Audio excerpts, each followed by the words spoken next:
हरे कृष्णा। मार्गशीर्ष यानी अगहन महीने के गुरुवार को महालक्ष्मी का व्रत रखा जाता है। इस व्रत की कथा में एक गरीब और धर्मपरायण स्त्री का वर्णन है जो अत्यंत निर्धनता में जीवन जीती थी। एक दिन स्वयं देवी महालक्ष्मी ने बूढ़ी स्त्री का रूप धारण करके उसे यह व्रत विधि बताई। उस स्त्री ने पूर्ण श्रद्धा और भक्ति से व्रत किया, जिसके प्रभाव से उसकी दरिद्रता दूर हुई और उसका घर धन धान्य से भर गया।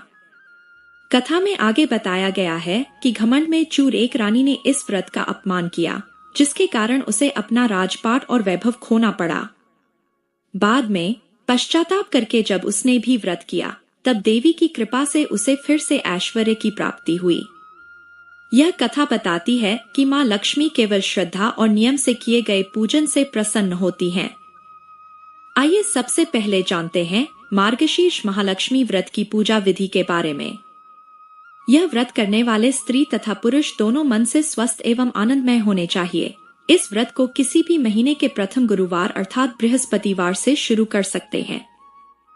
विधि नियम अनुसार हर गुरुवार को महालक्ष्मी व्रत करें। श्री महालक्ष्मी की व्रत कथा को पढ़े। लगातार 8 गुरुवार को व्रत पालन करने पर अंतिम गुरुवार को समापन करें। वैसे यह व्रत पूजा पूरे वर्ष भर भी कर सकते हैं।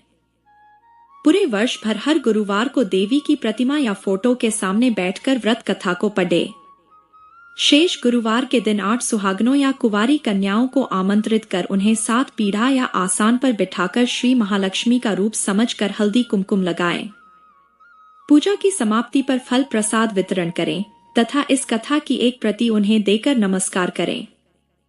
केवल नारी ही नहीं अपितु पुरुष भी यह पूजा कर सकते हैं। सुहागनों या कुंवारी कन्याओं को आमंत्रित कर उन्हें हाथ में हल्दी कुंकु प्रदान करें तथा व्रत कथा की एक प्रति देकर उन्हें प्रणाम करें। पुरुषों को भी इस व्रत कथा को पढ़ना चाहिए। जिस दिन व्रत हो उपवास करें, दूध फलाहार करें, खाली पेट न रहे। रात को भोजन से पहले देवी को भोग लगाएं एवं परिवार के साथ भोजन करें। पद्म पुराण में यह व्रत गृहस्थजनों के लिए बताया गया है। इस पूजा को पति पत्नी मिलकर कर सकते हैं। अगर किसी कारण पूजा में बाधा आए तो औरों से पूजा करवा लेनी चाहिए, पर खुद उपवास अवश्य करें। उस गुरुवार को गिनती में न लें। अगर किसी दूसरी पूजा का उपवास गुरुवार को आए तो भी यह पूजा की जा सकती है। दिन या रात में भी पूजा की जा सकती है। दिन में उपवास करें तथा रात में पूजा के बाद भोजन कर लें। इस व्रत कथा को सुनने के लिए अपने आस पड़ोस के लोगों को, रिश्तेदारों को तथा घर के लोगों को बुलाएं। व्रत कथा को पढ़ते समय शांति तथा एकाग्रता बरतें। अगहन यानी मार्गशीर्ष मास के पहले गुरुवार को व्रत शुरू करें तथा अंतिम गुरुवार को उसका समापन करें। अगर मास में 5 गुरुवार आए तो 5 गुरुवार को भी पूजा करें। बीच के दिनों में अगर अमावस्या या पूर्णिमा भी आए तो भी पूजा करनी चाहिए। आइए सुनते हैं मार्गशीर्ष महालक्ष्मी की व्रत कथा। भारतवर्ष के सौराष्ट्र देश में द्वापर युग की यह कहानी हुई है। सौराष्ट्र में उस समय भद्रश्रवा नाम के राजा थे। वे बड़े पराक्रमी राजा थे। उनकी रानी का नाम सुरत चंद्रिका था। रानी दिखने में सुंदर और सुलक्षणा थी तथा पतिव्रता थी। उन दोनों को 7 पुत्र तथा उसके बाद एक कन्या का वरदान मिला था। कन्या का नाम श्यामबाला था। एक बार महालक्ष्मी जी के मन में आया कि जाकर उस राजा के राजप्रसाद में रहे। इससे राजा को दुगनी धन दौलत की प्राप्ति होगी और वह इस धन दौलत से अपनी प्रजा को और सुख दे पाएगा। गरीब के घर अगर रहे और उसे धन दौलत प्राप्त हो तो वह स्वार्थी की तरह केवल अपने ऊपर ही खर्च करेगा। यह सोचकर श्री महालक्ष्मी जी ने बूढ़ी ब्राह्मणी स्त्री का रूप धारण किया। हाथ में लाठी लिए लाठी के सहारे रानी के द्वार तक पहुंची। यद्यपि उन्होंने बूढ़ी औरत का रूप धारण किया था, पर उनके चेहरे पर देवी का तेज था। उन्हें देखते ही एक दासी सामने आई। उसने इनका नाम, धाम, काम, धर्म पूछ डाला। वृद्ध ब्राह्मणी का रूप धारित माता लक्ष्मी ने कहा, बालिके मेरा नाम कमला है, मेरे पति का नाम भुवनेश है। हम द्वारिका में रहते हैं। तुम्हारी रानी पिछले जन्म में एक वैश्य की पत्नी थी। वह वैश्य गरीब था। दरिद्रता के कारण हर रोज घर में झगड़े होते थे तथा उसका पति रोज उसे मारता था। इन बातों से तंग आकर वह घर छोड़कर चली गई तथा वन जंगल में खाली पेट भटकने लगी। उसकी इस दुर्दशा पर मुझे दया आई, तब मैंने उसे सुख संपत्ति देने वाली श्री महालक्ष्मी की कथा सुनाई। मेरे कहने पर उसने श्री महालक्ष्मी का व्रत किया। श्री महालक्ष्मी प्रसन्न हुई, उसकी गरीबी दूर हुई। उसका घर संसार दौलत, संतति, संपत्ति से भर गया। बाद में पति पत्नी दोनों परलोक सिधारे। लक्ष्मी व्रत करने के कारण वे लक्ष्मी लोक में रहे। उन्होंने जितने साल महालक्ष्मी का व्रत किया उतने हजारों साल उन्हें सुखभोग मिला। इस जन्म में उसका जन्म राजघराने में हुआ है, परंतु वह श्री महालक्ष्मी का व्रत करना भूल गई है। उसे यह याद दिलाने में यहाँ आई हूँ। बुढ़िया की बातें सुनकर दासी ने उन्हें प्रणाम किया तथा श्री महालक्ष्मी का व्रत किस तरह किया जाए इस बारे में पूछा। बुढ़िया रूप धारण किए हुए श्री महालक्ष्मी माता ने दासी को पूजा की विधि तथा महिमा बताई। इसके बाद वह दासी माता को प्रणाम कर रानी को बताने अंदर चली गई। राजवैभव में रहते हुए रानी को अपने ऐश्वर्य का बहुत घमंड हुआ था। संपत्ति तथा अधिकार की वजह से वह उन्मत्त हो गई थी। दासी द्वारा बताई गई बुढ़िया की बातें सुनकर वह आग बबूला होकर राजद्वार पर आकर बुढ़िया रूपी श्री महालक्ष्मी पर बरस पड़ी। उसे यह मालूम नहीं था कि श्री महालक्ष्मी माता बुढ़िया का रूप धारण किए द्वार तक आई है, परंतु रानी का इस कदर रूख बर्ताव तथा अपना अनादर देखकर माता ने वहां ठहरना ठीक न समझा। वे वहां से चल पड़ी। राह में उन्हें राजकुमारी श्यामबाला मिली। उन्होंने श्यामबाला को सारी बात बताई। श्यामबाला ने अपनी ओर से श्री महालक्ष्मी माता से क्षमा मांगी। माता को उस पर दया आई। उन्होंने श्यामबाला को श्री महालक्ष्मी व्रत के बारे में बताया। उस दिन अगहन यानी मार्गशीर्ष मास का पहला गुरुवार था। श्यामबाला ने परम श्रद्धा से श्री महालक्ष्मी का व्रत रखा। फलस्वरूप राजा सिद्धेश्वर के सुपुत्र मालाधर से उसका विवाह हुआ। वह धन दौलत, ऐश्वर्य, वैभव से मालामाल हो गई। पति के साथ ससुराल में आनंद से दिन बिताने लगी। इधर श्री महालक्ष्मी का रानी पर प्रकोप हुआ। फलस्वरूप राजा भद्रश्रवा का राज्य एवं राज कारोबार नष्ट हो गया। यहाँ तक कि खाने के लाले पड़ गए। ऐसी हालात में एक दिन रानी ने राजा से निवेदन किया, हमारा दामाद इतना बड़ा राजा है, धनवान है, ऐश्वर्यशाली है, क्यों न उसके पास जाए, अपना हाल उसे बताएं, वह जरूर हमारी मदद करेगा। इस बात पर राजा भद्रश्रवा दामाद के पास रवाना हुए। राज्य में पहुंचकर एक तालाब के किनारे थोड़ी देर विश्राम लेने के लिए ठहरे। तालाब से पानी लेने आते जाते दासियों ने उन्हें देखा। उन्होंने विनम्रता से उनकी पूछताछ की।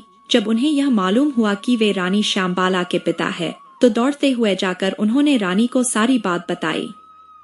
रानी ने दासी के हाथ राज परिधान भेजकर बड़े ठाट से उनका स्वागत तथा आदर सत्कार किया, खान पान करवाया। जब वे लौटने लगे तो सोने की मोहरों से भरा घड़ा दिया। राजा भद्रश्रवा जब वापस लौटे तो उन्हें देखकर रानी सूरत चंद्रिका खुश हुई।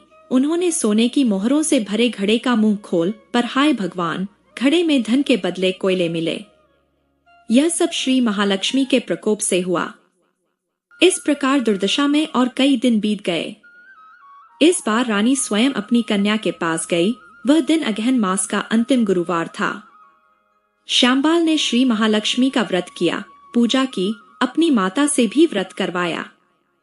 इसके बाद रानी अपने घर आई। श्री महालक्ष्मी का व्रत रखने पर उसे फिर से अपना राजपाट, धन दौलत, ऐश्वर्य प्राप्त हुआ। वह फिर से सुख, शांति, आनंदमय जीवन बिताने लगी। कुछ दिनों बाद राजकन्या श्यामबाला अपने पिता के घर आई। उसे अपने घर देखकर सूरत चंद्रिका को पुरानी बातें याद आई। यही कि श्यामबाला ने अपने पिता को घड़ा भर कोयला दिया था और उसे तो कुछ भी नहीं दिया था। इसी कारण श्यामबाला को पिता के घर आने पर उसका कोई आदर आतिथ्य नहीं हुआ, बल्कि अनादर हुआ। पर उसने इस बात का बुरा नहीं माना। अपने घर लौटते समय उसने पिता के घर से थोड़ा नमक ले लिया। अपने घर लौटने पर उसके पति ने पूछा, अपने मायके से क्या लाई हो? इस पर उसने जवाब दिया, वहां का सार लाई हूँ। पति ने पूछा, इसका मतलब क्या हुआ? श्यामबाला ने कहा, थोड़ा धीरज रखें, सब मालूम हो जाएगा। उस दिन श्यामबाला ने सारा भोजन नमक डाले बिना बनाया और परोसा। पति ने खाना चखा, सारा खाना नमक बिना था इसलिए स्वाद नहीं आया। फिर श्यामबाला ने थाली में नमक डाला, इससे सारा भोजन स्वादिष्ट लगने लगा। तब श्यामबाला ने पति से कहा, यही है वह मायके से लाया हुआ सार। पति को उसकी बात सही लगी। फिर वह दोनों हंसी मजाक करते हुए भोजन करने लगे। कहा गया है कि इस तरह जो कोई श्रद्धा भाव से श्री महालक्ष्मी की पूजा करे उसे माता की कृपा प्राप्त होती है, सुख, संपत्ति, शांति प्राप्त होती है, सभी मनोकामनाएं पूरी होती है। परंतु यह सब प्राप्त होने पर माता की पूजा को भूलना नहीं चाहिए। हर गुरुवार को व्रत पाठ अवश्य करना चाहिए। इस तरह श्री महालक्ष्मी की महिमा भक्तों की मनोकामना पूरी करती है। तो दोस्तों, ये कथा यहीं पर समाप्त होती है। अब आइए सुनते हैं मार्गशीर्ष महालक्ष्मी की दूसरी कथा। एक गांव में एक गरीब ब्राह्मण रहता था। वह नियमित रूप से जगत के पालनहार विष्णु भगवान की आराधना करता था। उसकी पूजा भक्ति से प्रसन्न होकर उसे भगवान श्री विष्णु ने दर्शन दिए और ब्राह्मण से वर मांगने के लिए कहा। तब ब्राह्मण ने लक्ष्मी जी का निवास अपने घर में होने की इच्छा जाहिर की। तब श्री विष्णु ने लक्ष्मी जी की प्राप्ति का मार्ग बताया। उन्होंने बताया कि मंदिर के सामने एक स्त्री आती है जो यहाँ आकर उपले थापती है। तुम उसे अपने घर आने का आमंत्रण देना, वही देवी लक्ष्मी है। विष्णु जी ने ब्राह्मण से कहा, जब धन की देवी माँ लक्ष्मी जी तुम्हारे घर पधारेंगी तो तुम्हारा घर धन और धान्य से भर जाएगा। यह कहकर श्री विष्णु जी चले गए। अगले दिन वह सुबह ही मंदिर के सामने बैठ गया। लक्ष्मी जी उपले थापने के लिए आई तो ब्राह्मण ने उनसे अपने घर आने का निवेदन किया। ब्राह्मण की बात सुनकर लक्ष्मी जी समझ गई कि यह सब विष्णु जी के कहने से हुआ है। लक्ष्मी जी ने ब्राह्मण से कहा कि मैं चलूंगी तुम्हारे घर, लेकिन इसके लिए पहले तुम्हें महालक्ष्मी व्रत करना होगा। 16 दिनों तक व्रत करने और 16वें दिन रात्रि को चंद्रमा को अर्घ्य देने से तुम्हारा मनोरथ पूरा होगा। ब्राह्मण ने देवी के कहे अनुसार व्रत और पूजन किया और देवी को उत्तर दिशा की ओर मुंह करके पुकारा। इसके बाद देवी लक्ष्मी ने अपना वचन पूरा किया। मान्यता है कि उसी दिन से इस व्रत की परंपरा शुरू हुई थी। तो दोस्तों, उम्मीद है यह वीडियो आपको बेहद पसंद आई होगी। वीडियो को लाइक करें, चैनल को सब्सक्राइब करें और कमेंट बॉक्स में जय श्री हरि, जय श्री महालक्ष्मी माता अवश्य लिखें।